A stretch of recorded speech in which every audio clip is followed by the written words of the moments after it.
বাংলাদেশের জার্সিতে খেলার প্রক্রিয়া এগোচ্ছে ইংলিশ ফুটবলার হামজা চৌধুরীর। বাফুফের পক্ষ থেকে সম্পৃক্ত হয়েছেন ন্যাশনাল টিম ম্যানেজমেন্ট কমিটির চেয়ারম্যান কাজী নাবিল আহমেদ। এদিকে বিশ্বকাপ বাছাইয়ে অস্ট্রেলিয়া ও লেবাননের বিপক্ষে ম্যাচকে সামনে রেখে জাতীয় দলের ক্যাম্প শুরু হবে 1 জুন থেকে।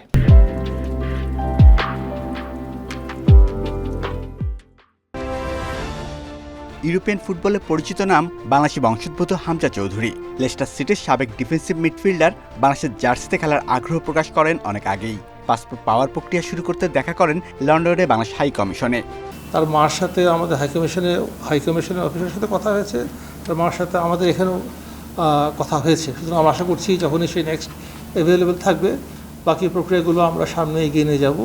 বিশ্বকাপ বাছাই সামনে রেখে জাতীয় দলে ক্যাম্প শুরু 1 জুন। শক্তিশালী অস্ট্রেলিয়া ও লেবাননের বিপক্ষে ভালো পারফরমেন্সের প্রত্যাশা ফেডারেশনের। লেবানন, প্যালেস্টাইন বা খেলা বা আমাদের এই মধ্যপ্রাচ্যিক এই খেলায় এটা খুব বেশি আর তাদের জন্য অপরিচিত না, তারা বেশ খানিকটা পরিচিত। আমি আশা করছি তাদের স্বাচ্ছন্দ্য বোধটা আরেকটু বৃদ্ধি পাবে। অস্ট্রেলিয়া ম্যাচের আগে মাত্র 1 সপ্তাহের অনুশীলন ক্যাম্প, তার ওপর কোচ কাবরেরার দুশ্চিন্তা বিশ্বনাথ তারিকদের ইনজুরি। ইনজুরির কারণে তারেক, ফাহিম, বিশ্বনাথের মতো 2-1জনকে মিস করতে হতে পারে। মাত্র 5 দিনের ট্রেনিং সেশন, সেটা কোনো সমস্যা নয়। ছেলেরা খেলার মধ্যেই ছিল। আশা করি এই ম্যাচ দুটো ভালো খেলতে পারবো।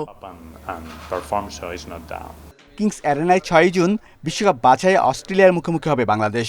11 জুন লেবাননের বিপক্ষে অ্যাওয়ে ম্যাচ খেলতে কুয়েত যাবে দল। Shamim Ahmed, independent news, Dhaka.